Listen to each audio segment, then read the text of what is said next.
Programme मुद्दा US विच तुहाडा स्वागत है। अज असीं गलबात करन जा रहे हैं चरणजीत सिंह मनिहास होरां दे नाल, जिहड़े डेलवेयर दे विच कोशिश कर रहे हैं सिख पहचान दी ते सिख वैल्यूज़ ते सिख सिद्धांतां नूं सिर्फ डेलवेयर दे विच ही नहीं बल्कि अगे तक किवें पहुँचाया जा सकता है। तुहाडा बहुत बहुत स्वागत है जी। थैंक यू जी। चरणजीत, असीं देखते हैं कि 1910-11 ਦੇ ਵਿੱਚ ਜਿਹੜੇ ਸਿੱਖ ਨੇ जी ਉਹ ਵੈਨਕੂਵਰ ਤੋਂ ਜਾਂ ਹੌਲੀ ਹੌਲੀ ਅਮਰੀਕਾ ਦੇ ਵਿੱਚ ਆ ਗਏ, ਅਸਟੋਰੀਆ ਦੇ ਵਿੱਚ ਚਲੇ ਗਏ। ਉੱਥੇ ਉਹਨਾਂ ਦੀਆਂ ਯਾਦਾਂ ਵੀ ਬਣੀਆਂ ਹੋਈਆਂ ਨੇ। ਅੱਜ ਵੀ ਉੱਥੋਂ ਦੇ ਇਤਿਹਾਸ ਦੇ ਪੰਨਿਆਂ 'ਤੇ ਉਹਨਾਂ ਦੀ ਗੱਲ ਹੁੰਦੀ ਹੈ। 1956 ਦੇ ਵਿੱਚ ਦਲੀਪ ਸਿੰਘ ਸੌਂਧ ਪਹਿਲੇ ਸਿੱਖ ਸੀ ਤੇ ਪਹਿਲੇ ਏਸ਼ੀਅਨ ਸੀ ਜਿਹੜੇ ਕਾਂਗਰਸਮੈਨ ਬਣੇ। जी जी ਅੱਜ ਅਸੀਂ ਗੱਲ ਕਰ ਰਹੇ ਹਾਂ ਸਿੱਖ ਪਹਿਚਾਣ ਦੀ, ਸਿੱਖ ਐਪਰੀਸ਼ੀਏਸ਼ਨ ਦੀ। ਸਾਨੂੰ ਅੱਗੇ ਜਾਣਾ ਚਾਹੀਦਾ ਸੀਗਾ, ਕਿਤੇ ਸਾਡੀ ਇੱਥੋਂ ਦੀ ਮੇਨ ਸਟ੍ਰੀਮ ਪੋਲਿਟਿਕਸ ਦੇ ਵਿੱਚ ਸਾਡੀ ਪਹਿਚਾਣ ਨਹੀਂ ਗੀ। ਕਿਉਂ ਤੁਹਾਨੂੰ ਲੱਗਦਾ, ਕਿਉਂ ਅਸੀਂ ਪਛੜੇ ਹੋਏ ਹਾਂ?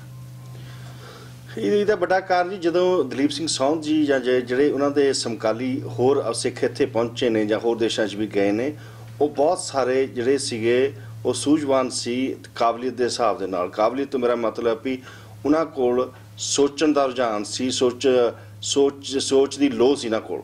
ਤੇ ਉਹ ਲੋਹ ਜੋ ਸੀ ਉਹਦੇ ਕਰਕੇ ਆਪਣਾ ਆਤਮ ਵਿਸ਼ਵਾਸ ਸੀਗਾ, ਜਿਸ ਕਰਕੇ ਉਹ ਅੱਗੇ ਜਿਹੜੇ ਮਰਜ਼ੀ ਖੇਤਰ ਸੀਗੇ, ਘੱਟ ਗਿਣਤੀ 'ਚ ਸੀਗੇ, ਇਕੱਲੇ ਸੀਗੇ, ਉਹ ਅੱਗੇ ਵੱਧਦੇ ਰਹੇ ਤੇ ਮੱਲਾਂ ਮਾਰਦੇ ਰਹੇ।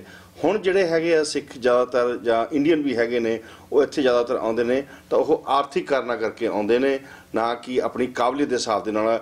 ਉਹਨਾਂ ਕਿਸੇ ਦਾ ਭਰਾ ਜਾਂ ਕਿਸੇ ਦਾ ਕੋਈ ਆਇਆ ਹੋਇਆ, ਉਹਨਾਂ ਨੇ ਉਹਨਾਂ ਨੂੰ ਵੀਜ਼ੇ 'ਤੇ ਬੁਲਾ ਲਿਆ, ਉੱਥੇ ਆ ਗਏ ਨੇ ਤੇ ਉਹ ਫਿਰ ਆ ਕੇ ਆਰਥਿਕ ਦੌੜ ਦੇ ਵਿੱਚ ਲੱਗ ਜਾਂਦੇ ਨੇ।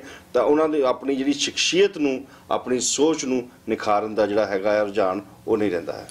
ਪਰ ਤੁਸੀਂ ਦੇਖੋ ਨਾ, ਜੇ ਆਪਾਂ ਦਲੀਪ ਸਿੰਘ ਸੌਂਧ ਜਾਂ ਉਸ ਵੇਲੇ ਬਹੁਤ ਸਾਰੇ ਲੋਕ ਪੜ੍ਹਾਈ ਲਿਖਾਈ ਲਈ ਆਏ ਸੀ ਔਰ ਦਲੀਪ ਸਿੰਘ ਸੌਂਧ ਵਰਗੇ ਬੰਦੇ, ਬਿਲਕੁਲ ਤੁਸੀਂ ਕਿਹਾ ਕਿ ਸੋਚ ਦੀ ਲੋੜ ਜੀ, ਉਹ ਪੜ੍ਹਨ ਆਏ ਸੀ। ਬਾਅਦ ਦੇ ਵਿੱਚ ਜਿਹੜੇ ਆਰਥਿਕ ਕਾਰਨ ਹੋ ਗਏ, ਕੋਈ ਇੱਧਰੋਂ ਦੂਜੇ ਤਰੀਕੇ ਨਾਲ, ਜਿਨ੍ਹਾਂ ਦੀ ਹੁਣ ਪ੍ਰੈਜ਼ੀਡੈਂਟ ਟਰੰਪ ਗੱਲ ਕਰਦਾ ਕਿ ਲੀਗਲ ਵੇ ਨਾਲ ਆ ਰਹੇ ਨੇ, ਮੈਂ ਬੰਦ ਕਰ ਦੇਣਾ। ਹਾਂਜੀ, ਪਰ ਮੈਂ ਸਮਝਣਾ ਕਿ ਜਿਹੜੇ ਪੜ੍ਹੇ ਲਿਖੇ ਸਿੱਖ ਵੀ ਨੇ, ਤੁਸੀਂ ਹੁਣ ਆਪਣੀ ਇਸ ਸਟੇਟ ਦੇ ਵਿੱਚ ਹੋ, ਹਾਂਜੀ, ਤੁਹਾਡੀ ਛੋਟੀ ਜਿਹੀ ਕਿੰਨੇ ਕੁ ਲੋਕ ਨੇ ਤੁਹਾਡੀ ਇਸ ਡੈਲਵੇਅਰ ਸਟੇਟ ਦੇ ਵਿੱਚ, ਕਿੰਨੇ ਕੁ ਸਿੱਖ ਹੋਣਗੇ ਅਪਰੋਕਸੀਮੇਟਲੀ? ਮੈਂ ਕਹਾਂ ਤਾਂ ਵੀ 300 ਸਿੱਖ ਹੋਣਗੇ ਜੀ। 300 ਸਿੱਖ ਨੇ ਤੇ ਤੁਸੀਂ ਇੱਥੇ ਪਿਛਲੇ 2 ਸਾਲਾਂ ਤੋਂ ਲਗਾਤਾਰ ਐਪਰੀਸੀਏਸ਼ਨ ਤੇ ਅਵੇਅਰਨੈਸ ਮੰਥ ਮਨਾ ਰਹੇ ਹੋ, ਬਿਲ ਬੋਰਡ ਲਾ ਰਹੇ ਹੋ। ਥੋੜੀ ਗਿਣਤੀ ਹੈ ਤੁਹਾਡੀ, ਪਰ ਤੁਸੀਂ ਆਪਣਾ ਮੇਨ ਸਟ੍ਰੀਮ ਤੱਕ ਸੁਨੇਹਾ ਪੁੱਜਦਾ ਕਰ ਦਿੱਤਾ ਹੈ। ਹਾਂਜੀ, ਜਿੱਥੇ ਬਹੁਤ ਵੱਡੀ ਸੰਘਣੀ ਗਿਣਤੀ ਦੇ ਵਿੱਚ ਹੈਗੇ ਨੇ ਸਿੱਖ, ਤਾਂ ਉੱਥੇ ਵੀ ਕੋਈ ਬਹੁਤੀਆਂ ਕੋਸ਼ਿਸ਼ਾਂ ਨਹੀਂ ਕਰ ਰਿਹਾ। ਕੀ ਕਹੋਗੇ ਤੁਸੀਂ ਇਹਦੇ ਬਾਰੇ? ਮੈਂ ਇੱਥੇ ਬਾਰੇ ਇਹ ਕਹਿ ਸਕਦਾ ਕਿ ਅਸੀਂ ਜਿਹੜਾ ਸੋਚਿਆ, ਅਸੀਂ ਜੋ ਸਿੱਖੀ ਬੜੀ ਵਿਸ਼ਾਲ ਹੈ ਜੀ, ਉਹਦੇ ਵਿੱਚ ਬਹੁਤ ਕੁਛ ਹੈ ਜੋ ਮੈਂ ਨਿਮਾਣੇ ਨੇ ਛੋਟੀ ਜਿਹੀ ਚੀਜ਼ ਉਹਦੇ ਵਿੱਚ ਦੇਖੀ ਹੈ, ਜੋ ਪਾਈ ਹੈ, ਜੋ ਮੈਂ ਇਸ ਚੀਜ਼ ਲਈ ਇਸਤੇਮਾਲ ਕਰ ਰਿਹਾ, ਅਪਣਾਉਣ ਦੀ ਕੋਸ਼ਿਸ਼ ਕਰ ਰਿਹਾ, ਉਹ ਹੈ ਸਰਬੱਤ ਦੇ ਭਲੇ ਦੀ। ਠੀਕ ਹੈ, ਤੇ ਉਹਦੇ ਵਿੱਚ ਮੈਂ ਸੋਚਦਾ ਹਾਂ ਕਿ ਜਦੋਂ ਅਸੀਂ ਉਸ ਰਸਤੇ ਨੂੰ ਆਪਣੀ ਆਦਤ ਬਣਾ ਲੈਂਦੇ, ਉਸ ਸੋਚ ਨੂੰ, ਤਾਂ ਉਹਦੇ ਨਾਲ ਜਿਹੜੀ ਸਾਡੀ ਸ਼ਖਸੀਅਤ ਹੈ, ਤੁਹਾਡੀ ਜਿਹੜੀ ਆਦਮਿਕ ਤੁਹਾਡਾ ਜਿਹੜੀ ਉਚਾਈ ਹੈ, ਉਹ ਇੱਕ ਅਲੱਗ ਸਿਖਰ ਜਿਹੜਾ ਹੈ ਛੂੰਹਦੀ ਹੈ। ਤਾਂ ਉਹਦੇ ਨਾਲ ਫਿਰ ਜਿਹੜੀਆਂ ਤੁਹਾਨੂੰ ਦੂਜੀਆਂ ਲੋੜਾਂ ਨੇ, ਜਿਵੇਂ ਕਹਿੰਦੇ ਤੁਸੀਂ ਜਿਸਮਾਂ ਦੀ ਗਿਣਤੀ, ਜਿਵੇਂ ਮੈਂ ਉਦਾਹਰਨ ਦੇ ਤੌਰ ਤੁਹਾਨੂੰ ਜਿਹੜੇ ਕਹਿਣਾ ਚਾਹੂੰਗਾ ਵੀ ਜਿਵੇਂ ਆਪਣੇ ਜੂਇਸ਼ ਕਮਿਊਨਿਟੀ ਹੈ, ਠੀਕ ਹੈ ਨਾ, ਉਹ ਜੂਇਸ਼ ਕਮਿਊਨਿਟੀ ਸਾਡੇ ਤੋਂ ਗਿਣਤੀ 'ਚ ਘੱਟ ਨੇ। ਉਹ ਮਤਲਬ ਦੁਨੀਆ ਦਾ 6ਵਾਂ ਗਿਣਤੀ ਦੇ ਹਿਸਾਬ ਦੇ ਨਾਲ 6ਵਾਂ ਧਰਮ ਹੈ, ਅਸੀਂ ਜਦ ਕਿ 5ਵੇਂ ਨੰਬਰ 'ਤੇ ਹਾਂ। ਤੇ ਉਸ ਦੇ ਬਾਵਜੂਦ ਹਰ ਖੇਤਰ ਜਿਹੜਾ ਮਰਜ਼ੀ ਲੈ ਲਓ ਜੀ ਤੁਸੀਂ, ਚਾਹੇ ਉਹ ਨਾਨ ਪ੍ਰੋਫਿਟ ਹੋਵੇ, ਪ੍ਰੋਫਿਟ ਦਾ ਹੋਵੇ, ਬਿਜ਼ਨਸ ਦਾ ਹੋਵੇ, ਗੌਰਮੈਂਟ ਦਾ ਹੋਵੇ, ਸਾਇੰਸ ਦਾ ਹੋਵੇ, ਖੇਡਾਂ ਦਾ ਹੋਵੇ, ਉਹ ਹਰ ਚੀਜ਼ ਦੇ ਵਿੱਚ ਉਹਨਾਂ ਦਾ ਇਨਫਲੂਐਂਸ ਹੈ, ਉਹਨਾਂ ਦੇ ਉਹ ਸਿਖਰ 'ਤੇ ਹੈਗੇ ਨੇ। ਉਹ ਇਸ ਕਰਕੇ ਹੈਗੇ ਨੇ ਕਿਉਂਕਿ ਉਹ ਪੜ੍ਹਾਈ ਲਿਖਾਈ ਮੈਂ ਪੜ੍ਹਾਈ ਲਿਖਾਈ ਤੋਂ ਮੈਂ ਸਿਰਫ ਇਹੀ ਨਹੀਂ ਮਤਲਬ ਹੈ ਡਿਗਰੀ ਲੈ ਲੈਣੀ। ਡਿਗਰੀ ਲੈਣੀ ਇੱਕ ਚੀਜ਼ ਹੈ, ਉਹ ਜਿਵੇਂ ਆਪਣੇ ਪਹਿਲੇ ਟਾਈਮ ਦੇ ਵਿੱਚ ਕੋਈ ਸੁਨਿਆਰ ਸੀ, ਕੋਈ ਤਰਖਾਣ ਸੀ, ਕੋਈ ਲੋਹਾਰ ਸੀ, ਇੱਕ ਉਹਨਾਂ ਕੋਲ ਇੱਕ ਸਕਿੱਲ ਸੀ, ਉਹਨੂੰ ਵਰਤਦੇ ਸੀਗੇ, ਉਹ ਉਹਨਾਂ ਦੀ ਰੋਟੀ ਰੋਜੀ ਦਾ ਉਹ ਜ਼ਰੀਆ ਸੀਗਾ। ਹੁਣ ਅੱਜ ਵੀ ਹੈ, ਮੈਂ ਕੰਪਿਊਟਰ ਇੰਜੀਨੀਅਰ ਹਾਂ, ਮੇਰਾ ਕੰਪਿਊਟਰ ਦਾ ਬਿਜ਼ਨਸ ਹੈ, ਕੋਈ ਬੰਦੇ ਡਾਕਟਰ ਨੇ, ਕੋਈ ਪ੍ਰੋਫੈਸਰ ਨੇ, ਉਹਨਾਂ ਨੇ ਉਸ ਆਪਣੀ ਜਿਹੜੀ ਉਹ ਹੈ ਵਿੱਦਿਆ ਆ, ਆਪਣੀ ਪੜ੍ਹਾਈ ਆ, ਉਹਨੂੰ ਇੱਕ ਔਜ਼ਾਰ ਬਣਾਇਆ ਹੋਇਆ, ਪਰ ਉਹ ਤੋਂ ਲੋੜ ਨਹੀਂ ਲਈ। ਜਿਵੇਂ ਸਾਡੇ ਗੁਰਬਾਣੀ 'ਚ ਕਹਿੰਦੇ ਨੇ, ਵਿੱਦਿਆ ਵਿਚਾਰੀ ਤਾਂ ਪਰਉਪਕਾਰੀ। ਉਹ ਵਿੱਦਿਆ ਜਦੋਂ ਜਿਹੜੀ ਤੁਸੀਂ ਜਦੋਂ ਉਹਨੂੰ ਵਰਤਿਆ ਜਾਂਦਾ ਦੂਜਿਆਂ ਦੇ ਭਲੇ ਲਈ, ਜਿਹੜੇ ਸਰਬੱਤ ਦਾ ਭਲੇ ਦੀ ਆਪਾਂ ਗੱਲ ਕਰਦੇ ਹਾਂ, ਜਿਹਦੇ 'ਚ ਵਿਦਿਆ ਨੂੰ ਜਦੋਂ ਅਸੀਂ ਦੂਜੇ ਦੇ ਭਲੇ ਲਈ ਵਰਤਦੇ ਹੈਗੇ ਆ, ਤਾਂ ਉਹ ਜਿਹੜੀ ਉਹਦੀ ਚਮਕ ਹੈ, ਜੋ ਉਹਦੇ ਨਿਖਾਰ ਹੈ, ਉਹ ਦੂਜਿਆਂ ਤੱਕ ਪਹੁੰਚਦੀ ਆ, ਉਹਨਾਂ ਨੂੰ ਇੰਪ੍ਰੈਸ ਕਰਦੀ ਆ, ਉਹ ਤੁਹਾਨੂੰ ਅਪਣਾਉਂਦੇ ਨੇ, ਤੁਹਾਡੀ ਗੱਲ ਮੰਨਦੇ ਨੇ। ਤਾਂ ਇਹੀ ਚੀਜ਼ ਸੀ ਦਲੀਪ ਸਿੰਘ ਸੌਂਧ ਉਹਨਾਂ ਕੋਲ ਤੇ ਉਹਨਾਂ ਸਮਕਾਲੀਆਂ ਕੋਲ, ਤਾਂ ਹੀ ਉਹ ਘੱਟ ਗਿਣਤੀ ਹੋ ਕੇ ਵੀ ਉਹ ਵੱਡੀਆਂ ਵੱਡੀਆਂ ਉਪਲਬਧੀਆਂ ਕਰ ਸਕੇ। ਇੱਕ ਮੈਂ ਹੋਰ ਮਹਿਸੂਸ ਕਰਦਾ ਹਾਂ, ਜਿਹੜੀ ਹੁਣ ਤੁਸੀਂ ਐਜੂਕੇਸ਼ਨ ਦੀ ਗੱਲ ਕੀਤੀ, ਜੂਸ਼ ਕਮਿਊਨਿਟੀ ਦੀ ਤੁਸੀਂ ਗੱਲ ਕਰ ਰਹੇ ਹੋ। ਹਾਂਜੀ, ਜੂਸ਼ ਜਿਹੜੇ ਨੇ ਉਹ ਮੇਨ ਫੋਕਸ ਕਰ ਰਹੇ ਨੇ ਆਪਣੇ ਬੱਚਿਆਂ ਦੀ ਪੜ੍ਹਾਈ ਦੇ ਉੱਤੇ, ਹਾਂਜੀ, ਕਿ ਐਜੂਕੇਸ਼ਨ ਵੱਧ ਤੋਂ ਵੱਧ ਦਿੱਤੀ ਜਾਵੇ ਜੀ। ਪਰ ਅਸੀਂ, ਮੈਨੂੰ ਲੱਗਦਾ ਜਿਹੜੀ ਤੁਸੀਂ ਪਹਿਲੋਂ ਸਹੀ ਗੱਲ ਕਹੀ ਆ ਕਿ ਜਿਹੜੇ ਪਹਿਲੋਂ ਲੋਕ ਆਏ ਸੀਗੇ, ਜਿਹੜੇ ਵੇਲਿਆਂ ਦੇ ਵਿੱਚ ਦਲੀਪ ਸਿੰਘ ਸੌਂਧ ਹੋਰੀ ਆਏ ਨੇ, ਉਹ ਉਹਨਾਂ ਟਾਈਮ ਦੇ ਵਿੱਚ ਤੇ ਹੁਣ ਦੇ ਟਾਈਮ ਦੇ ਵਿੱਚ ਫਰਕ ਕਾਫੀ ਪੈ ਗਿਆ। ਪਰ ਜਿਹੜੇ ਆਏ ਵੀ ਨੇ ਉਹ ਵੀ ਆਪਣੇ ਬੱਚਿਆਂ ਦੇ ਫਿਊਚਰ ਦੇ ਬਾਰੇ ਇੰਨੇ ਕੌਨਸ਼ੀਅਸ ਨਹੀਂ ਗਏ। ਸਾਡਾ ਜ਼ਿਆਦਾ ਟਾਈਮ ਤੇ ਜ਼ਿਆਦਾ ਕੋਸ਼ਿਸ਼ਾਂ, ਕਿਤੇ ਤੁਸੀਂ ਵਿਆਹ ਸ਼ਾਦੀ ਤੇ ਕਿਸੇ ਗਰੁੱਪ ਦੇ ਵਿੱਚ ਜ਼ਿਆਦਾਤਰ ਸਾਡੇ ਕੋਲ ਕੀ ਹੁੰਦਾ ਕਿ ਅਸੀਂ ਪੰਜਾਬ ਦੀ ਸਿਆਸਤ ਨੂੰ ਡਿਸਕਸ ਕਰਦੇ ਹਾਂ, ਉੱਥੋਂ ਦੇ ਸਾਰੇ ਸਿਆਸੀ ਸਟਰਕਚਰ ਨੂੰ ਸਮਝਦੇ ਹਾਂ। ਪਰ ਇੱਥੋਂ ਦੇ ਸਿਆਸੀ ਸਟਰਕਚਰ ਬਾਰੇ ਤਾਂ ਸਾਨੂੰ ਜ਼ਿਆਦਾਤਰ ਲੋਕਾਂ ਨੂੰ ਇੱਥੋਂ ਦੀਆਂ ਪਾਰਟੀਆਂ ਦੇ, ਤੁਹਾਨੂੰ ਆਪਣੇ ਜਿਹੜੇ ਸਟੇਟ ਦੇ ਸੈਨੇਟਰ ਨੇ, ਸਟੇਟ ਦੇ ਕਾਂਗਰਸਮੈਨ ਨੇ, ਮੋਰ ਓਵਰ ਕਾਊਂਟੀ ਦੇ, ਸਿਟੀ ਦੇ ਕੌਂਸਲ ਮੈਂਬਰ, ਹੋਰ ਤਾਂ ਹੋਰ ਅੱਗੇ ਆ ਜਾਈਏ, ਤੁਹਾਡੇ ਆਪਣੇ ਹੋਮ ਓਨਰ ਐਸੋਸੀਏਸ਼ਨਸ ਬਾਰੇ ਪਤਾ ਨਹੀਂ ਹੁੰਦਾ ਜੀ। ਕੀ ਕਹੋਗੇ ਤੁਸੀਂ ਥੋੜ੍ਹੇ ਚਿਰ ਦੇ ਵਿੱਚ ਤੁਸੀਂ ਆਪਣੀ ਇਸ ਸਟੇਟ ਦੇ ਵਿੱਚ ਜਿਹੜੀਆਂ ਕੋਸ਼ਿਸ਼ਾਂ ਕੀਤੀਆਂ ਨੇ ਉਹਨਾਂ ਨੂੰ ਵੇਖਿਆ ਜਾ ਰਿਹਾ ਹੈ ਕਿ ਅਡਾਪਟ ਕਰ ਲਿਆ ਜਾਵੇ? ਬਿੱਲ ਬੋਰਡ ਤੁਸੀਂ ਲਾਏ ਸੜਕਾਂ ਦੇ ਉੱਤੇ, ਉਹਨਾਂ ਦੇ ਵਿੱਚ ਕੁਐਸਚਨ ਤੁਸੀਂ ਕੀਤੇ ਨੇ ਕਿ ਧਰਮ ਦੇ ਬਾਰੇ ਇਹ ਗੱਲਾਂ ਕੀਤੀਆਂ ਜਾਣ। ਸੋ ਇਹ ਕਿਵੇਂ, ਸਾਨੂੰ ਕੋਈ ਹੋਰ ਤਰੀਕੇ ਕਿਹੜੇ ਹੈਗੇ ਨੇ ਜਿਹੜੇ ਤੁਹਾਡੇ ਆਪਣੇ ਮੁਤਾਬਕ ਲੱਗਦੇ ਨੇ ਕਿ ਅਸੀਂ ਇਹਨਾਂ ਰਸਤਿਆਂ ਤੇ ਚੱਲੀਏ ਤੇ ਫਿਰ ਅਸੀਂ ਆਪਣੀ ਇਸ ਮੰਜ਼ਿਲ ਨੂੰ ਹਾਸਲ ਕਰ ਸਕਦੇ ਹਾਂ, ਉਸ ਮੁਕਾਮ ਤੇ ਪਹੁੰਚ ਸਕਦੇ ਹਾਂ ਜਿਸ ਮੁਕਾਮ ਤੇ 1956 ਦੇ ਵਿੱਚ ਦਲੀਪ ਸਿੰਘ ਸੌਂਧ ਹੋਰਾਂ ਨੇ ਇਸ ਰਾਹ ਨੂੰ ਜਾਂ ਇਹ ਲੀਹਾਂ ਪਾਈਆਂ ਸੀ?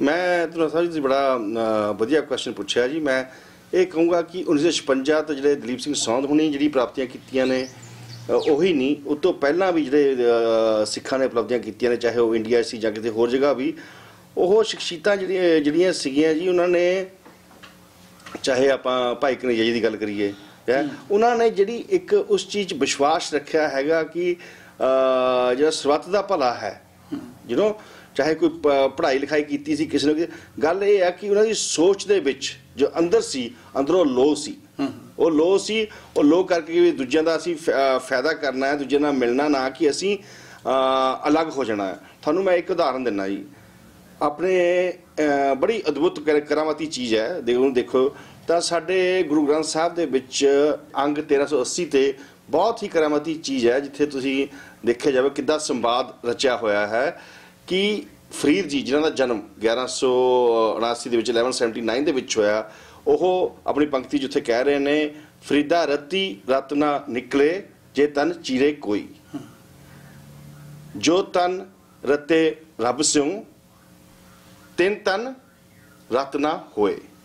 ਹੁਣ ਇਹ ਉਹਨਾਂ ਨੇ 1179 ਚ ਕਿਹਾ ਹੈਗਾ ਆ, ਤੇ ਗੁਰੂ ਅਮਰਦਾਸ ਜੀ ਤੀਜੇ ਪਾਤਸ਼ਾਹ, ਜੋ 1479 ਜਿਨ੍ਹਾਂ ਦਾ ਜਨਮ ਹੋਇਆ ਹੈਗਾ ਹੈ, ਉਹ 300 ਸਾਲ ਬਾਅਦ ਉਹ ਉਸ ਚੀਜ਼ ਦਾ, ਸੰਵਾਦ ਦਾ, ਉਸ ਚੀਜ਼ ਦਾ ਜਵਾਬ ਦੇ ਰਹੇ ਨੇ। ਤੇ ਇਹ ਤਨ ਸਭ ਰਤ ਹੈ, ਰਤ ਬਿਨ ਤਨ ਨਾ ਹੋਏ, ਜੋ ਸਹਿ ਰਤੇ ਆਪਣੇ ਤਿਤ ਤਨ ਲੋਭ ਰਤ ਨਾ ਹੋਏ। ਉਹ ਹੁਣ ਗੱਲ ਇਹ ਹੈ ਕਿ ਚਾਹੇ ਗੁਰੂ ਅਮਰਦਾਸ ਜੀ ਫਰੀਦ ਜੀ ਨਾਲ ਡਿਸਐਗਰੀ ਕਰ ਰਹੇ ਨੇ, ਅਸਹਿਮਤ ਹਨ, ਉਹਨਾਂ ਨੂੰ ਕਰੈਕਟ ਕਰ ਰਹੇ ਨੇ, ਭਾਈ ਖੂਨ ਬਿਨਾ ਰਤ ਬਿਨਾ ਤਾਂ ਤਨ ਹੋ ਨਹੀਂ ਸਕਦਾ ਹੈਗਾ। ਪਰ ਤੁਸੀਂ ਇਹ ਦੇਖੋ ਕਿ ਤਾਂ ਵੀ ਸੰਪਾਦਨਾ ਕਰਨ ਵਾਲੇ ਪੰਜਵੇਂ ਪਾਤਸ਼ਾਹ ਨੇ ਉਹਨਾਂ ਦੋਨਾਂ ਨੂੰ ਇੱਦਾਂ ਤਰਤੀਬ ਵਰਤੀ ਹੈ ਕਿ ਉਹ ਦੋਨਾਂ ਨੂੰ ਇਕੱਠੇ ਨੇ, ਇੱਕ ਦੂਜੇ ਦਾ ਜਵਾਬ ਹੈ, 300 ਸਾਲ ਬਾਅਦ ਵੀ ਉਸ ਚੀਜ਼ ਦਾ ਜਵਾਬ ਹੈ। ਤੇ ਉਹ ਜਿਹੜਾ ਬਾਬਾ ਫਰੀਦ ਜੀ ਦਾ ਜਿਹੜਾ ਸ਼ਲੋਕ ਹੈ, ਜੋ ਉਹਨਾਂ ਦਾ ਫਰਮਾਨ ਹੈ, ਉਸ ਨੂੰ ਵੀ ਸਭ ਤੋਂ ਵੱਡੀ ਜਿਹੜੀ ਸਨਮਾਨ ਮਿਲ ਸਕਦਾ ਕਿਤੇ ਵੀ, ਸਿੱਖੀ 'ਚ ਨਹੀਂ ਕਿਤੇ ਵੀ ਮਿਲ ਸਕਦਾ, ਉਹਨੂੰ ਗੁਰੂ ਗ੍ਰੰਥ ਸਾਹਿਬ ਦੇ ਵਿੱਚ ਵਿਰਾਜਮਾਨ ਕੀਤਾ ਹੋਇਆ ਹੈ।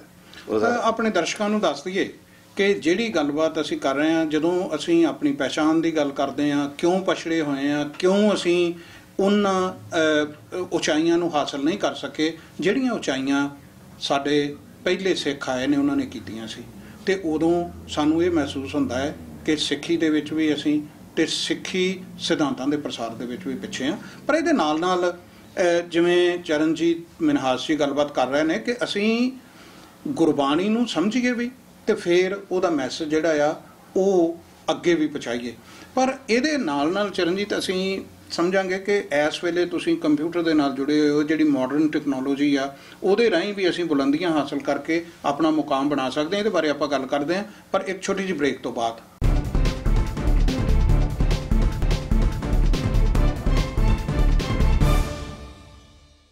ਬ੍ਰੇਕ ਤੋਂ ਬਾਅਦ ਤੁਹਾਡਾ ਸਵਾਗਤ ਹੈ। ਸਾਡੀ ਗੱਲਬਾਤ ਚੱਲ ਰਹੀ ਹੈ ਚਰਨਜੀਤ ਸਿੰਘ ਮਿਨਹਾਸ ਹੋਰਾਂ ਦੇ ਨਾਲ।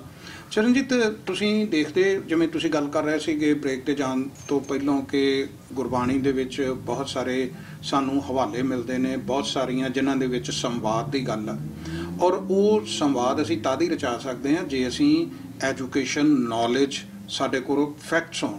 ਬਿਲਕੁਲ। ਅਸੀਂ ਕਿਤੇ ਨਾ ਕਿਤੇ ਇੱਥੋਂ ਦੀ ਨਾ ਤਾਂ ਸਿਆਸਤ ਨੂੰ ਸਮਝਦੇ ਹਾਂ ਤੇ ਨਾ ਅਸੀਂ ਇੱਥੋਂ ਦੀ ਐਜੂਕੇਸ਼ਨ ਦੇ ਵਿੱਚ ਪੂਰੀ ਤਰੀਕੇ ਨਾਲ ਖੁੱਭ ਕੇ, ਕਿਤੇ ਲੈਂਗੁਏਜ ਦੀ ਪ੍ਰੋਬਲਮ ਆ ਜਾਂਦੀ ਹੈ, ਸਾਨੂੰ ਲੱਗਦਾ ਇਹਨਾਂ ਲੋਕਾਂ ਨਾਲ ਕਮਿਊਨੀਕੇਟ ਕਿਵੇਂ ਕਰੀਏ, ਨਾ ਅਸੀਂ ਇੱਥੋਂ ਦੀ ਟੈਕਨੋਲੋਜੀ ਨਾਲ ਬਹੁਤੀ ਸ਼ਿੱਦਤ ਨਾਲ ਜੁੜਨਾ ਚਾਹੁੰਦੇ ਹਾਂ। ਸੋਸ਼ਲ ਮੀਡੀਆ ਦੇ ਨਾਲ ਸਾਡੀ ਕੋਸ਼ਿਸ਼ ਹੁੰਦੀ ਹੈ ਕਿ ਜਿੰਨਾ ਕੁ ਵੱਧ ਤੋਂ ਵੱਧ ਅਸੀਂ ਇਹਨੂੰ ਯੂਜ਼ ਕਰ ਸਕਦੇ ਕਰੀਏ। ਸੋ ਕੀ ਕਹੋਗੇ ਇਹਦੇ ਬਾਰੇ, ਕਿਸ ਤਰ੍ਹਾਂ ਨਾਲ ਅਸੀਂ ਇਹਨੂੰ ਹੋਰ ਟੈਕਨੋਲੋਜੀ, ਐਜੂਕੇਸ਼ਨ, ਜਿਵੇਂ ਤੁਸੀਂ ਜੋਸ਼ ਦੀ ਗੱਲ ਕੀਤੀ ਸੀ, ਕਿਹੜੇ ਕਿਹੜੇ ਉਹ ਹੈਗੇ ਨੇ ਜਿਹੜੇ ਤੁਸੀਂ ਸਮਝਦੇ ਹੋ ਕਿ ਸਾਨੂੰ ਉਹਨਾਂ ਦੇ ਉੱਤੇ ਕੰਮ ਕਰਨਾ ਚਾਹੀਦਾ ਹੈ? ਮੈਂ ਇਹ ਸੋਚਦਾ ਜੀ, ਮੇਰਾ ਇਹ ਐਕਸਪੀਰੀਅੰਸ ਰਿਹਾ ਕਿ ਜਿਹੜੇ ਸਾਡੇ 'ਚੋਂ ਬਹੁਤ ਸਾਰੇ ਇਹੋ ਜਿਹੇ ਨੇ ਜਿਹੜੇ ਅਸੀਂ ਜਿਸਮਾਨੀ ਤੌਰ 'ਤੇ ਇੱਥੇ ਆ ਗਏ ਹਾਂ, ਪਰ ਸੋਚ ਦੇ ਨਾਲ ਅਸੀਂ ਜਿਹੜੀ ਆਪਣੇ ਆਲੇ ਦੁਆਲੇ ਦੇ ਆਪਣੀ ਜਿਹੜੀ ਕਮਿਊਨਿਟੀਜ਼ ਹੈਗੀ ਨੇ, ਮੇਨ ਸਟਰੀਮ ਹੈਗਾ ਹੈ, ਉਹ 'ਚ ਅਸੀਂ ਮਿਲੇ ਨਹੀਂ, ਉਹਨਾਂ ਦੇ ਹਾਣੀ ਨਹੀਂ ਹੋਏ ਹੈਗੇ। ਜੋ ਬਗਦੀ ਸੋਚ ਹੈ ਉਹਨਾਂ ਦੇ ਵਿੱਚ ਅਸੀਂ ਯੋਗਦਾਨ ਪਾਉਣ ਤੋਂ ਕਤਰਾਉਂਦੇ ਰਹਿੰਦੇ ਹਾਂ। ਤੁਹਾਡੀ ਗੱਲ ਠੀਕ ਹੈ, ਕਈਆਂ ਕੋਲ ਲੈਂਗੁਏਜ ਦੀ ਪ੍ਰੋਬਲਮ ਹੈਗੀ ਹੈ, ਪਰ ਮੈਨੂੰ ਲੱਗਦਾ ਕੋਈ ਐਸੀ ਗੱਲ ਨਹੀਂ ਜਿੱਥੇ ਕੰਮ ਚਲਾਉਣਾ ਹੁੰਦਾ ਉੱਥੇ ਲੈਂਗੁਏਜ ਨਾਲ, ਚਾਹੇ ਉਹ ਗੈਸ ਸਟੇਸ਼ਨ ਹੋਵੇ, ਕਿਤੇ ਹੋਵੇ, ਉਹ ਚਲਾ ਲੈਂਦੇ ਨੇ।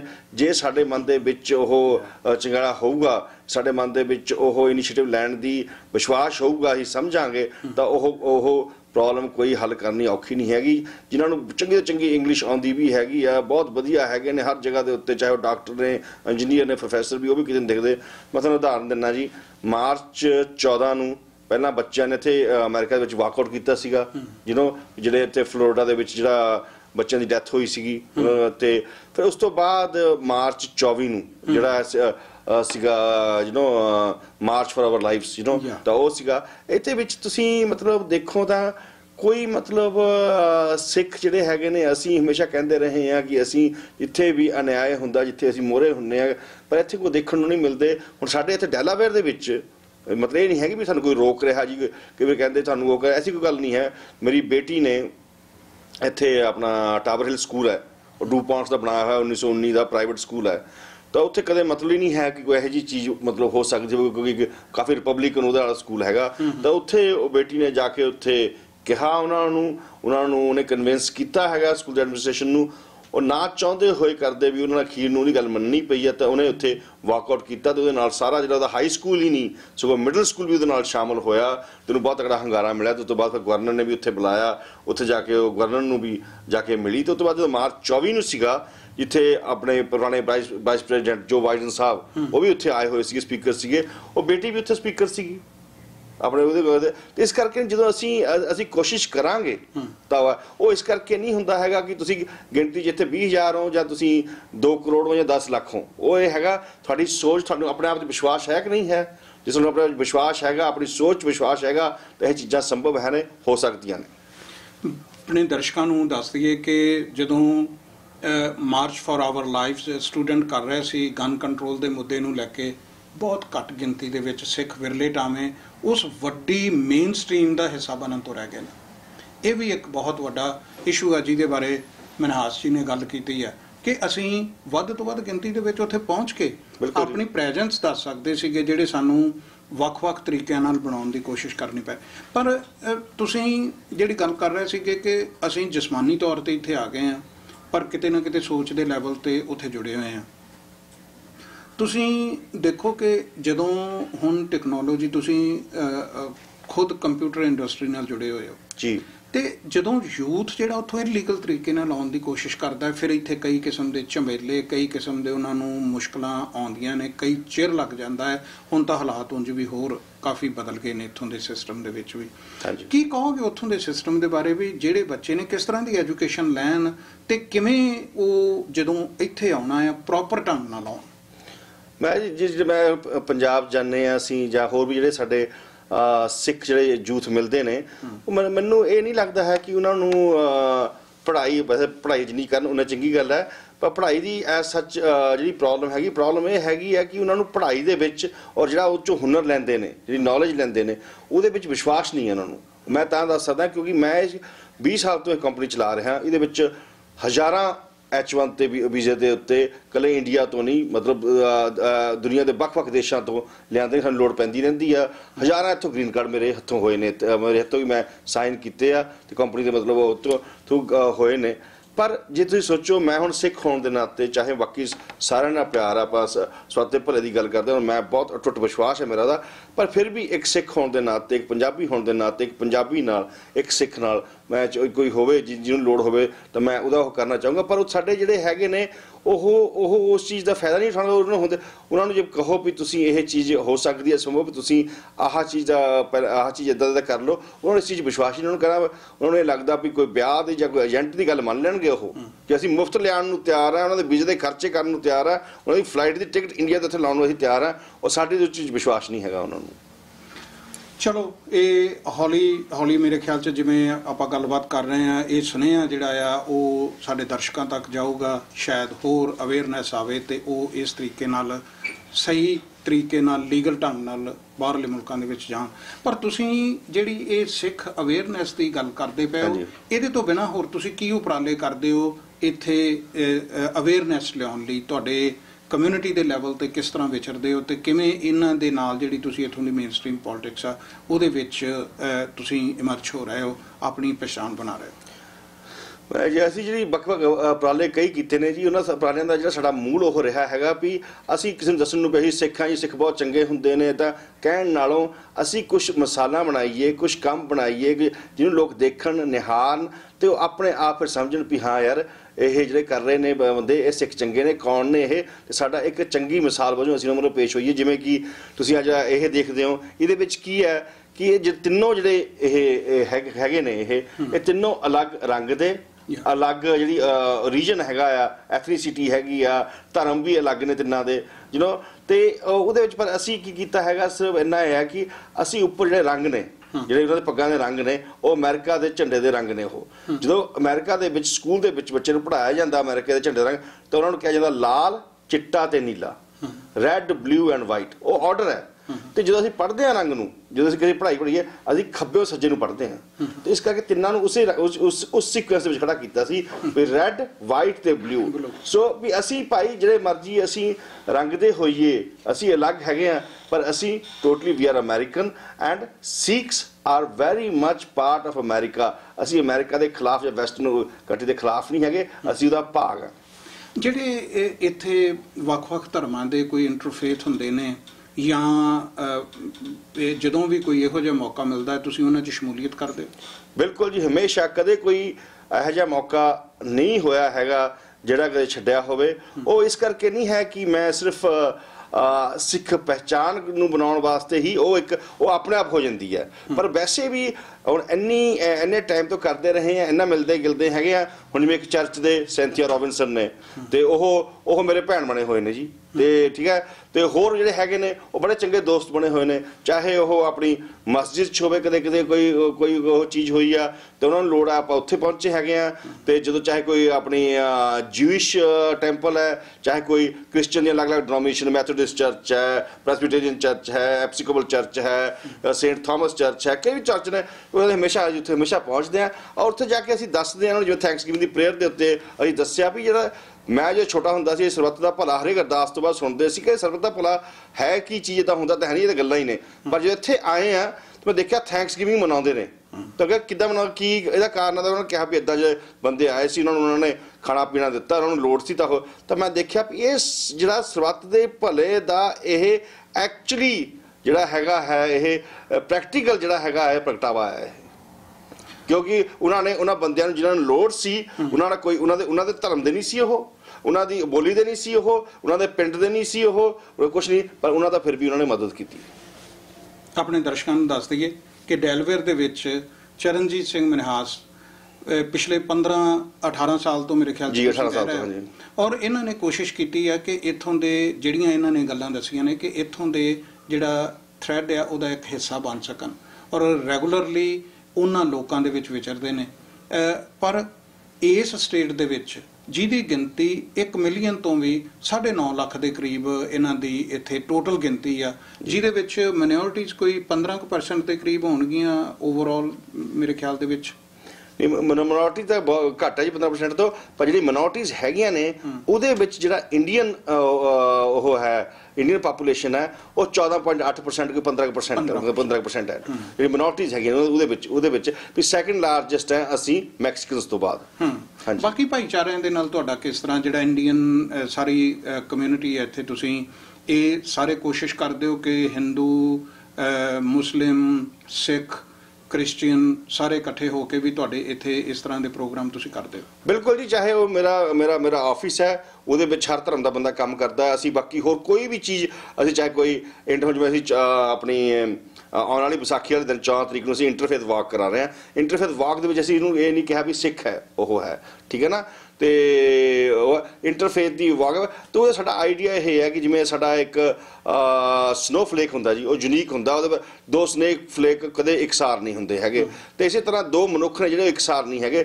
ਕੋਈ ਨਾ ਕੋਈ ਉਹਨਾਂ 'ਚ ਆਪਸ ਦੇ ਵਿੱਚ ਚਾਹੇ ਉਹਨਾਂ ਦੇ ਵਿਚਾਰਾਂ ਦਾ, ਚਾਹੇ ਉਹਨਾਂ ਦੀ ਬੋਲੀ ਦਾ, ਕਿਸੇ ਚੀਜ਼ ਦਾ ਫਰਕ ਹੈਗਾ, ਤੇ ਉਹ ਅਸੀਂ ਉੱਦਾਂ ਹੀ ਸਾਰੇ ਇਕੱਠੇ ਚੱਲਣਾ ਆ। ਜਦੋਂ ਅਸੀਂ ਉੱਥੇ ਆਪਣੀ ਜਿਹੜੀ ਵਾਕ ਹੈ ਉਹ ਖ਼ਤਮ ਕਰਨੀ ਹੈ ਤਾਂ ਉੱਥੇ ਅਸੀਂ ਸਨੋਮੈਨ ਬਣਾਉਣਾ ਆ। ਉਹ ਸਨੋਮੈਨ ਬਣਾਉਣ ਦਾ ਕੀ ਅਰਥ ਹੈ ਕਿ ਸਨੋਫਲੇਕ ਜਿਵੇਂ ਅਲੱਗ-ਅਲੱਗ ਇਕੱਠੇ ਹੋ ਕੇ, ਪਰ ਉਹ ਸਨੋਮੈਨ ਕੀ ਇੱਕ ਸ਼ਾਂਤੀ, ਇੱਕ ਯੂਨਿਟੀ ਦੇ ਵਿੱਚ ਇੱਕ ਹੈਪੀਨੈਸ ਕ੍ਰੀਏਟ ਕਰਦੇ ਆ, ਇੱਕ ਸ਼ਾਂਤੀ ਦਾ ਪ੍ਰਤੀਕ ਕ੍ਰੀਏਟ ਕਰਦੇ ਆ। ਉੱਦਾਂ ਹੀ ਅਸੀਂ ਵੀ ਸਾਰੇ ਇਕੱਠੇ ਹੋ ਕੇ ਉਹ ਚੀਜ਼ ਕਰ ਸਕਦੇ ਹਾਂ। ਚਰਨਜੀਤ ਸਿੰਘ ਮਨਹਾਸ ਹੋਰਾਂ ਨੇ ਜੇ ਆਪਣੇ ਖੇਤਰ ਦੇ ਵਿੱਚ ਪ੍ਰਾਪਤੀ ਕੀਤੀ ਆ ਤੇ ਉਹ ਆਪਣਾ ਸਮਾਂ ਆਪਣੇ ਧਰਮ ਲਈ, ਆਪਣੇ ਪਹਿਚਾਣ ਲਈ ਤੇ ਆਪਣੀ ਭਾਈਚਾਰੇ ਦੀ ਸਥਾਪਤੀ ਲਈ ਵੀ ਦਿੰਦੇ ਨੇ। ਜਦੋਂ ਅਸੀਂ ਇਹ ਬੈਲੈਂਸ ਕ੍ਰੀਏਟ ਕਰ ਲਵਾਂਗੇ ਤੇ ਸ਼ਾਇਦ ਸਾਡਾ ਉਸ ਕਮਿਊਨਿਟੀ ਦੇ ਵਿੱਚ ਜਿਸ ਦੇ ਵਿੱਚ ਅਸੀਂ ਵਿਚਰਦੇ ਹਾਂ, ਮੈਨੂੰ ਲੱਗਦਾ ਕਿ ਸ਼ਾਇਦ ਆਪਾਂ ਉਹਦੇ ਵਿੱਚ ਵੀ ਬੈਲੈਂਸ ਕ੍ਰੀਏਟ ਕਰ ਲਵਾਂਗੇ ਜਦੋਂ ਸਾਨੂੰ ਟਾਈਮ ਮੈਨੇਜਮੈਂਟ ਆ ਗਈ ਕਿ ਕੰਮ ਤੋਂ ਨਿਕਲ ਕੇ ਇੰਟਰਫੇਸ ਦੇ ਵਿੱਚ ਵੀ ਜਾਣਾ ਹੈ, ਮੇਨ ਸਟ੍ਰੀਮ ਦੇ ਵਿੱਚ ਵੀ ਜਾਣਾ ਹੈ, ਡਿਫਰੈਂਟ ਤਰ੍ਹਾਂ ਦੇ ਜਿਵੇਂ ਤੁਸੀਂ ਦੱਸਿਆ ਕੰਬੀਨੇਸ਼ਨ ਜਿਹੜਾ ਆ ਉਹ ਝੰਡੇ ਦੇ ਨਾਲ ਵੀ ਅਸੀਂ ਰਲਾਉਣਾ ਹੈ। ਸੋ ਹੋਰ ਕਿਹੜੇ ਕੰਮ ਨੇ ਜਾਂ ਹੋਰ ਕਿਹੜਾ ਸੁਨੇਹਾ ਤੁਸੀਂ ਇਸ਼ੂ ਆਪਾਂ ਸਿਰਫ ਨਾ ਡਿਸਕਸ ਕਰੀਏ, ਜਿਹੜਾ ਤੁਹਾਡੇ ਮਨ 'ਚ ਆਉਂਦਾ ਹੈ ਕਿ ਆਹ ਚੀਜ਼ਾਂ ਹੈਗੀਆਂ ਨੇ ਜਿਨ੍ਹਾਂ ਦੇ ਨਾਲ ਅਸੀਂ ਹੋਰ ਆਪਣੀ ਪਹਿਚਾਣ ਤੇ ਆਪਣਾ ਦਾਇਰਾ ਵਿਸ਼ਾਲ ਕਰ ਸਕਦੇ ਹਾਂ? ਮੈਂ ਇਹ ਚਾਹੁੰਦਾ ਜੀ, ਦੇਖੋ ਜਿਹੜੀ ਸਾਡੇ ਉਪਰਾਲੇ ਰਹੇ ਨੇ ਔਰ ਉਹਨਾਂ ਦੇ ਵਿੱਚ ਵੀ ਸਾਡੀ ਜਿਹੜੀ ਅੰਡਰਲਾਈਨ ਜਿਹੜੀ ਸੋਚ ਸੀ ਉਹ ਇਹੀ ਰਹੀ ਹੈ, ਤੇ ਅੱਗੇ ਵਾਸਤੇ ਮੈਂ ਇਹੀ ਸੁਨੇਹਾ ਦੇਣਾ ਚਾਹੂੰਗਾ ਕਿ ਅਸੀਂ ਜਿਹੜਾ ਹੈ ਸਿੱਧਾ ਕਿਸੇ ਨੂੰ ਜਾ ਕੇ ਦੱਸਣ ਨੂੰ ਕਿ ਅਸੀਂ ਸਿੱਖ ਆ ਹੁੰਦੇ ਆ ਇੱਦਾਂ, ਅਸੀਂ ਚਾਹੁੰਦਾ ਅਸੀਂ ਸਿੱਖੀ ਦੀ ਤੇ ਸਿੱਖ ਦੀ ਜਿਹੜੀ ਮਹਿਕ ਹੈ ਉਹ ਉੱਥੇ ਤੱਕ ਪਹੁੰਚਾਈਏ। ਜਿਵੇਂ ਕਿ ਦੇਖੋ ਜੀ, ਇਹ ਇੱਕ ਪਲਾਂਟਰ ਹੈ, ਆਪਾਂ ਜਿਹਨੂੰ ਆਪਾਂ ਪੰਜਾਬੀ 'ਚ ਗਮਲਾ ਕਹਿ ਦਿੰਦੇ ਹਾਂ ਨਾ। ਹਾਂ, ਹੁਣ ਥੈਂਕਸਗਿਵਿੰਗ ਤੇ ਕੀ ਹੈ, ਥੈਂਕਸਗਿਵਿੰਗ ਤੇ ਅਸੀਂ ਇਹ ਸਾਰੇ ਧਰਮ ਵਾਲਿਆਂ ਨੂੰ, ਅਲੱਗ-ਅਲੱਗ ਧਰਮ ਦੇ ਬੰਦਿਆਂ ਨੂੰ, ਤੇ ਜਿਹੜੇ ਵੀ ਕੋਈ ਚਰਚ ਦਾ ਲੀਡਰ ਹੈ, ਕੋਈ ਉਹਦਾ ਲੀਡਰ ਹੈ, ਅਸੀਂ ਉਹਨਾਂ ਸਾਰਿਆਂ ਨੂੰ ਇਹ ਦਿੱਤੇ ਆ। ਇਹ ਤੇ ਜੋ ਲਿਖਿਆ ਹੋਇਆ plant a living that grows thanksgiving, ਵੀ ਜਿਹੜੇ ਉਹ ਧੰਨਵਾਦ ਕਰਨ ਦਾ ਉਹ ਜਿਹੜਾ ਤੁਹਾਡਾ ਜਜ਼ਬਾ ਆ, ਉਹ ਇਹੋ ਜਿਹੇ ਕੰਮ ਕਰੋ ਜਿਹਦੇ ਨਾਲ ਉਹ ਜਿਹੜਾ ਤੁਹਾਡਾ ਧੰਨਵਾਦ ਕਰਨ ਦਾ ਜਜ਼ਬਾ ਹੈ ਜਿਹੜਾ ਉਹ ਹੋਰ ਨਿਖਰੇ ਤੇ ਹੋਰ ਬੁਲੰਦ ਹੋਵੇ। ਤੇ ਇੱਦਾਂ ਹੀ ਜਿਹੜਾ ਹੁਣ ਅਸੀਂ ਜਿਵੇਂ ਇਹ ਜਿਹੜੇ ਹੈਗੇ ਨੇ, ਇਹ ਜਿਹੜੇ ਉਹ ਲਾਏ ਨੇ ਆਪਣੇ ਬਣਾਏ ਨੇ, ਇੱਦਾਂ ਇਹ ਚੀਜ਼ਾਂ ਬਣਾ ਕੇ ਅਸੀਂ ਲੋਕ ਭੇਜਦੇ ਹਾਂ, ਨਾ ਕਿ ਕਹਿ ਕੇ ਸਿੱਧਾ ਵੀ ਅਸੀਂ ਸਿੱਖਾਂ ਹੀ ਸਾਨੂੰ ਦੇਖੋ ਤੇ ਸਾਡੀ ਪੱਗ ਦੀ ਸਾਡੀ ਦੀ ਰਿਸਪੈਕਟ ਕਰੋ, ਕਿਉਂਕਿ ਉਹਦੇ ਨਾਲ ਤਾਂ ਅਸੀਂ ਸਫਲ ਹੋਣਾ ਸ਼ਾਇਦ ਨਹੀਂ ਹੋਊਗਾ, ਸਗੋਂ ਅਸੀਂ ਸ਼ਾਇਦ ਕਿਸੇ ਨੂੰ ਨਾਰਾਜ਼ ਕਰ ਪਾਈਏ। ਪਰ ਇਹ ਸੋਚ ਦੇ ਨਾਲ, ਇਹ ਖੁਸ਼ਬੂ ਦੇ ਨਾਲ, ਇੱਕ ਮਹਿਕ ਖਿਲਾਰਨ ਦੇ ਨਾਲ ਅਸੀਂ ਮਿੱਤਰ ਬਣਾ ਸਕਦੇ ਹਾਂ ਸਾਰੇ ਧਰਮਾਂ ਦੇ ਵਿੱਚ। ਉਹ ਹੀ ਬਹੁਤ ਜ਼ਿਆਦਾ ਲੋੜ ਹੈ। ਬਹੁਤ ਬਹੁਤ ਸ਼ੁਕਰੀਆ। ਜਿਵੇਂ ਇਹਨਾਂ ਨੇ ਦੱਸਿਆ ਕਿ ਵੱਖ-ਵੱਖ ਤਰੀਕਿਆਂ ਦੇ ਨਾਲ ਆਪਣੀ ਪਛਾਣ, ਤੇ ਫਿਰ ਵੀ ਕੁੱਲ ਮਿਲਾ ਕੇ ਇਹ ਲੱਗਦਾ ਹੈ ਕਿ 1956 ਦੇ ਵਿੱਚ ਜਦੋਂ ਦਲੀਪ ਸਿੰਘ ਸੋਂਧ ਹੋਰੀ ਆਏ ਸੀ, ਅਜੇ ਉਸ ਮੁਕਾਮ ਤੇ ਪਹੁੰਚਣ ਲਈ ਭਾਵੇਂ ਅਸੀਂ ਪਛੜ ਗਏ ਹਾਂ, ਪਰ ਪਹੁੰਚਣਾ ਅਸੰਭਵ ਨਹੀਂ ਹੈ। ਕਦੋਂ ਪਹੁੰਚਦੇ ਹਾਂ, ਇਹਦੇ ਲਈ ਸਾਡੀਆਂ ਕੋਸ਼ਿਸ਼ਾਂ ਨਿਰੰਤਰ ਜਾਰੀ ਰਹਿਣੀਆਂ ਚਾਹੀਦੀਆਂ ਨੇ। ਫਿਰ ਨਵੇਂ ਮੁੱਦੇ ਦੇ ਨਾਲ ਤੁਹਾਡੇ ਹਾਜ਼ਰ ਹੋਵਾਂਗੇ। ਫਿਲਹਾਲ ਦਿਓ ਇਜਾਜ਼ਤ। ਤੁਹਾਡਾ ਬਹੁਤ ਬਹੁਤ ਧੰਨਵਾਦ। ਬਹੁਤ ਬਹੁਤ